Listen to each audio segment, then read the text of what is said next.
تھوڑا یہ جو ہے نا، اور پھر کہتا ہے اب سنو محمد اور ہاں تو اب سنو، یہ آگے میں دوسرے پر کہتا ہے سنو میرے سجدو، سنو میرے سجدو، سنو اس مہاراج کے ساتھ اس کا مہاراج کمار بھی جنم لے گا، اس مہاراج کے ساتھ اس کا مہاراج کمار بھی جنم لے گا، اور وہ سنسار کے سب سے بڑے مندر سے آئے گا، بالک کے روپ میں آئے گا۔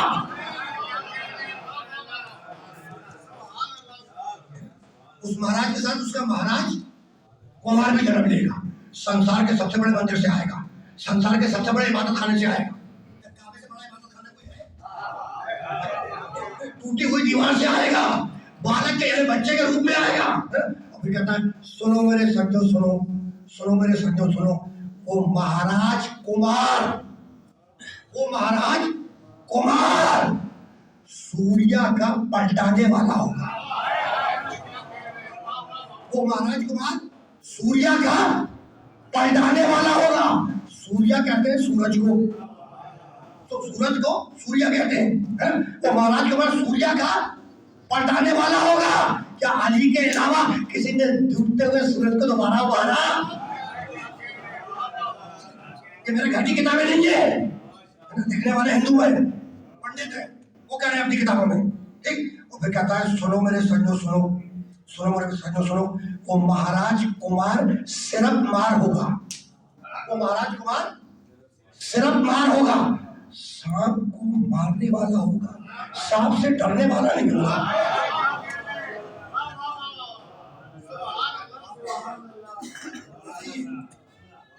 تو ڈھیر جملے ہیں، کوشش کر رہا ہوں کہ صحیح پروننسیشن کے ساتھ آپ حضرات تک پہنچ جائیں، کوشش یہی ہے۔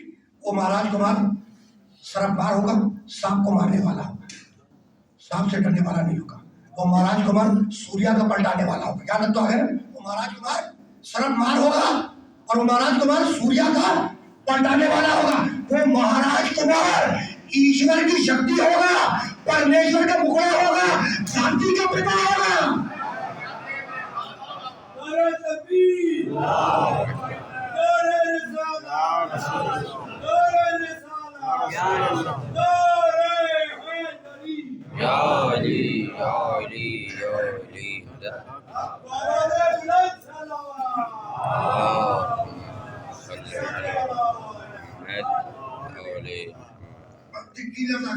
بس میں اس کا ترجمہ کروں اور آپ سے یاد رکھوں۔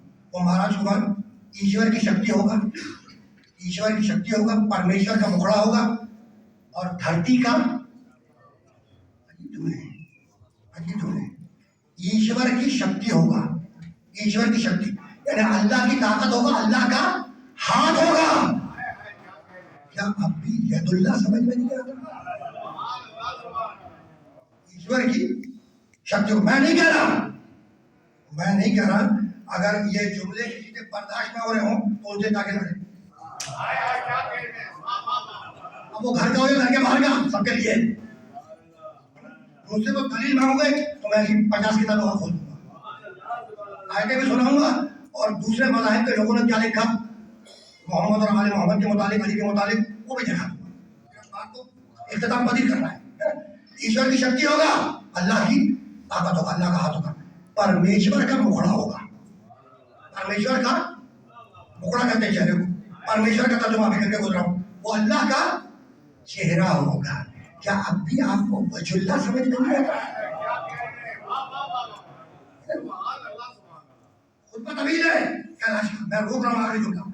وہ دھرتی کا پتا ہوگا، ایشور کی شکتی ہوگا، پرمیشور کا مکھڑا ہوگا، دھرتی کا پتا ہوگا۔ دھرتی کہتے ہیں مٹی کو، پتا کہتے ہیں باپ کو، وہ مٹی کا باپ ہوگا یعنی ابو تراب ہوگا۔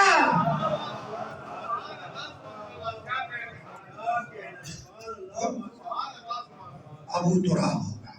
گفتگو اس مرحلے پر اختتام پذیر ہونے کا، اب اس سے زیادہ کچھ نہیں کرنا، اس لیے کہ دامن وقت میں واقعی کوئی گنجائش ہے ہی نہیں۔ اگر گنجائش ہوتی تو میں تھوڑا سا آگے نکل جاتا، اور میں اپنے ساتویں امام موسیٰ کاظم علیہ السلام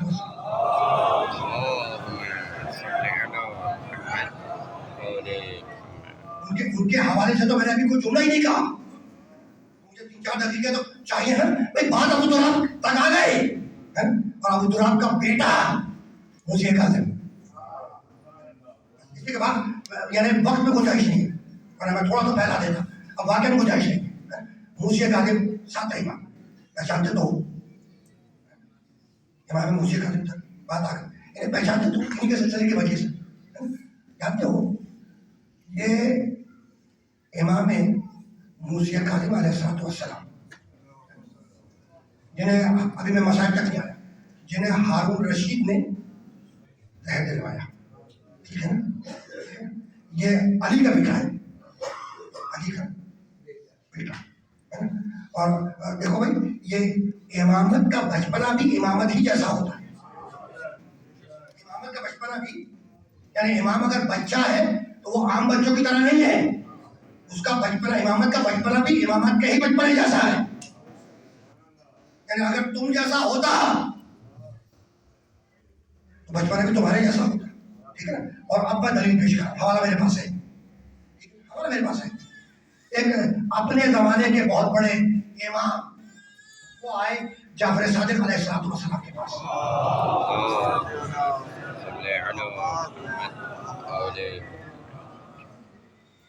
موسی کاظم کے والد میرا چھٹا امام ان کے پاس آئے, آگے سوالات وغیرہ پوچھے. لوگ آتے ہی رہتے تھے, بڑے بڑے فقیر اس زمانے کے, وہ آتے گھٹنے ہوئی دیکھتے تھے. میں بات کی بات نہیں کر رہا, کتابوں میں تو لکھا ہے. اور یہ جو 4 گزرے ہیں عوام کے امام جو 4 گزرے, 4 فقوں کے, تقریباً سب کا دور جو ہے وہ موسی کاظم کے زمانے میں تھا, سب کا دور. لیکن کسی میں یہ جرت نہیں تھی کہ ان جدی کہہ کے روایت کرے کہ مجھ سے میرے جد نے کہا.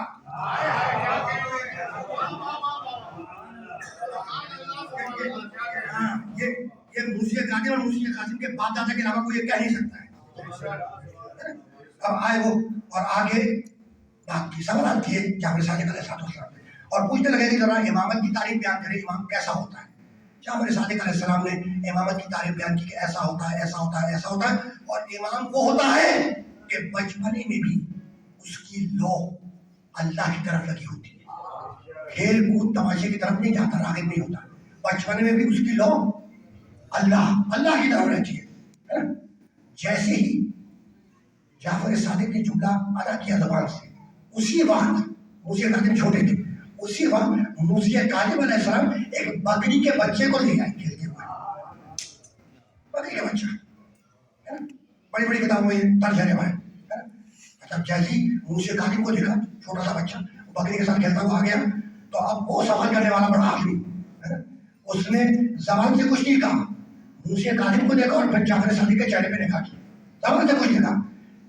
کہنے سے پہلے ہی جعفر صادق مسکرائے اور کہنے لگے یہاں سے کیا دیکھ رہے ہو, جاؤ جا کے سنو, قریب جا کے دیکھو. یہاں سے کیا دیکھ رہے ہو, جاؤ قریب جا کے سنو. وہ بزرگ اٹھے آئے موسی کاظم کے قریب پہنچے. جب قریب پہنچے تو انہوں نے اپنے کانوں سے سنا کہ وہ بچہ موسی کاظم وہ بکری کے بچے سے کہہ رہا تھا کہ سجدہ کیوں نہیں کرتا, کھڑا کیوں ہے, سجدہ کیوں نہیں کرتا, سجدہ کیوں نہیں کرتا. وہ بزرگ یہ کہہ کے آگے بڑھے کہ میں سمجھ گیا کہ مخاطب جانور ہے, مراد انسان ہے. تو یہ کہتے ہوئے نکلے کہ اللہ عالم ایسا کیا جب رسالت, اللہ بہتر جانتا ہے کہ اپنے رسالت کے پیغام کو کہاں پہ رکھے. امامت کا بچپن ابھی امام جیسا ہوتا ہے. بس ایک جملہ اور سنے اور میں گفتگو تمام کر دوں. علی ابن یختین یہ امام کا ایک چاہنے والا ہے, بہت قریبی امام کا چاہنے والا. اور اس علی ابن یختین کو امام کا چاہنے والے ہارون رشید نے وزارت کی آفر دی کہ میں تمہیں وزیر بنانا چاہتا ہوں, وزیر بنانا چاہتا ہوں. آج کے دور میں بھی ہوتا ہے, آج کے دور میں ہوتا ہے. اس زمانے میں خود بنا دیے جاتے تھے, آج کے دور میں پیسہ دے کر آدمی بنتا ہے. یعنی چیز وہی ہے, تھوڑا سا اندازہ ہوتا ہے, چیز وہی ہے, تھوڑا سا اندازہ ہوتا ہے. یعنی جھوٹ کل بھی تھا, جھوٹ آج بھی ہے,